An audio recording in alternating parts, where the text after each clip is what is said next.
It's the 1970s, and the Doobie Brothers are riding the wave of rock stardom. Their music fills arenas, their harmonies captivate the world, and their sound becomes a staple of American radio. But behind the scenes, a storm was brewing, a clash of personalities and creative visions that would shape the future of the band and leave scars that linger to this day.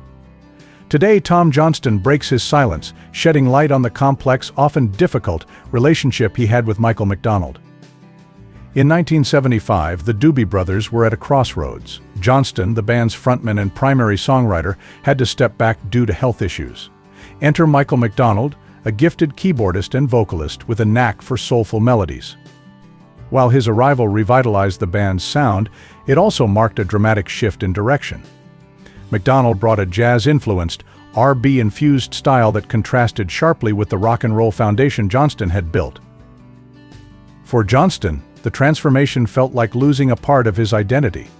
The music he had poured his soul into was now reshaped by McDonald's influence. Hits like What a Fool Believes and Minute by Minute took the band to new commercial heights, but alienated longtime fans who missed the gritty, guitar-driven sound of their earlier days. Johnston has since spoken about the frustration of feeling sidelined, watching his band evolve into something he no longer recognized. Johnston and McDonald's differences weren't just about music, they were about approach. Johnston was instinctive, a natural rocker who thrived on spontaneity. McDonald, on the other hand, was meticulous, crafting each note and harmony with surgical precision. This clash of styles created tension in the studio. Sessions that should have been collaborative turned into battles of control, with Johnston feeling overshadowed by McDonald's growing dominance. The friction reached a boiling point during the late 1970s. While Johnston had returned to the band, he struggled to reclaim his voice amid McDonald's rising influence. The dynamic became increasingly strained, with both men vying for creative control. For Johnston, it wasn't just about the music, it was about respect. He felt that McDonald's presence had shifted the band's priorities, sidelining the raw energy that had made them famous in favor of a polished, radio-friendly sound. Before joining the Doobie Brothers, McDonald had worked with Steely Dan, a band known for its exacting standards and unrelenting pursuit of perfection. His time with Walter Becker and Donald Fagen was both a blessing and a curse. While he contributed to iconic tracks like Peg and Black Friday, the experience was fraught with tension.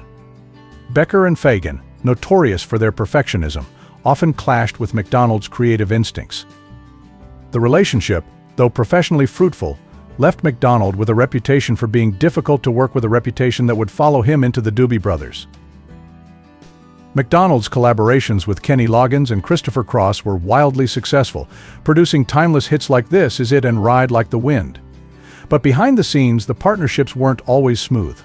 Loggins, known for his laid-back demeanor, occasionally found McDonald's intensity overwhelming. Similarly, Christopher Cross struggled to keep pace with McDonald's perfectionism. While their collaborations resulted in chart-topping songs, the creative processes were often fraught with tension. McDonald's troubles weren't limited to his peers. His relationship with record labels was equally contentious. In the 1980s, as he transitioned into a solo career, McDonald faced mounting pressure from executives to produce more commercially viable material. The demands clashed with his desire to explore more experimental sounds, leading to heated disputes. For McDonald, the compromises felt like betrayals of his artistic integrity, while the labels viewed him as difficult and uncooperative. Michael McDonald's career, though decorated with success, was shadowed by relentless scrutiny from the media and critics alike. His unique style, soulful, sophisticated, and heavily polished, stood apart in an era when raw, unfiltered rock dominated the airwaves. For some, his smooth vocals and intricate arrangements symbolized musical excellence. For others, they represented everything that was too calculated and pristine in the industry. These critiques were not fleeting, they became a recurring theme, with detractors accusing McDonald of stripping away the grit and authenticity that many fans associated with rock's golden age. These criticisms were more than professional slights, they struck deeply at McDonald's sense of self. He had spent countless hours perfecting his craft, pouring every ounce of his talent and energy into creating music that was innovative yet accessible. To be dismissed as too polished felt like a betrayal of his efforts. McDonald didn't seek to conform to the expectations of his peers or the media, but his refusal to do so often left him labeled as detached from rock's roots. Adding to this narrative was McDonald's naturally reserved demeanor. While fans appreciated his humility and focus, journalists often found him unapproachable, mistaking his quiet nature for arrogance. Interviews became strained affairs, with McDonald's reluctance to engage deeply often interpreted as disdain. The media, hungry for colorful personalities, painted him as a figure unwilling to play the game aloof, guarded, and uninterested in the spectacle of stardom. The tension between McDonald and the media created a feedback loop. The more guarded he became, the more the press criticized him, and the more his public image suffered. His artistic achievements albums, filled with groundbreaking arrangements and heartfelt performances, were frequently overshadowed by this reputation for being difficult. It didn't matter that his collaborations with legends like Kenny Loggins and Steely Dan produced timeless hits. The headlines focused instead on his perceived inaccessibility and his supposed distance from rock's raw energy. This struggle wasn't just about perception, it affected McDonald's relationships within the music industry. Producers and executives, wary of the media's critique, pressured him to adapt, to inject more edge into his music, to compromise his meticulous vision for a sound that catered to critics' expectations. McDonald resisted, but the cost was steep. The pressure to conform while staying true to his art created a constant tug-of-war, leaving him isolated at times from the very industry he had worked so hard to succeed in. Outside the limelight, Michael McDonald's life was far from the serene image projected by his soulful voice. His perfectionism, a trait that elevated his music to legendary status, often created friction in his personal relationships. Friends and family saw him as deeply committed but emotionally intense, a man whose drive to excel in his craft sometimes overshadowed his ability to connect on a personal level. While his meticulous attention to detail brought him professional acclaim, it also left those closest to him feeling like they were competing with his career for his time and energy. The relentless pressure of constant touring magnified these struggles.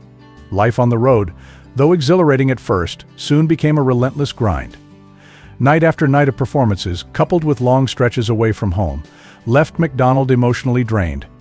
As the applause faded and the tour buses rolled into new cities, he often found himself grappling with a profound sense of isolation. Despite the adoration of fans and the camaraderie of bandmates, there were moments when McDonald felt profoundly alone, disconnected from the stability and warmth of family life. Fame, while a blessing to his career, became a double-edged sword in his personal life. The demands of his growing success made it difficult for McDonald to maintain deep, lasting relationships. The late nights in recording studios, the endless cycle of interviews, and the pressure to deliver hit after hit left little room for the everyday rituals that anchor personal bonds. Friends described him as distant at times, consumed by the pursuit of perfection in his music while struggling to find equilibrium in his personal world. Even his dedication to family was tested. McDonald often felt torn between his responsibilities as a husband and father and the unrelenting pull of his career. The weight of providing for his family and living up to his artistic reputation added layers of complexity to his personal struggles. His perfectionism, while a virtue in the studio, became a source of tension at home, as he often brought the stress and meticulousness of his work into his family life.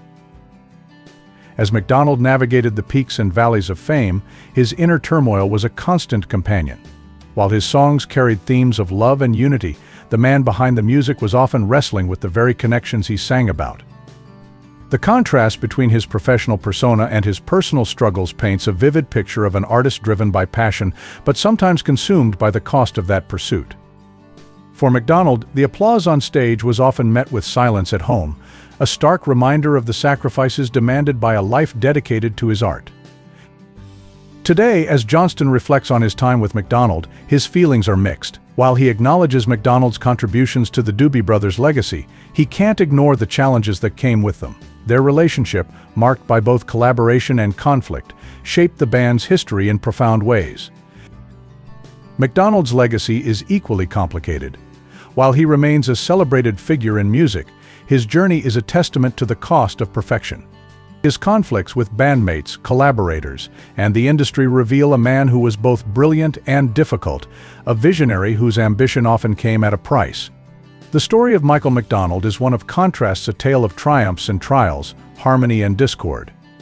It's a reminder that even the most iconic music is born from struggle, and that behind every hit song lies a story of human complexity. For Johnston, for McDonald, and for the Doobie Brothers, those stories continue to resonate, reminding us of the power and the price of chasing greatness.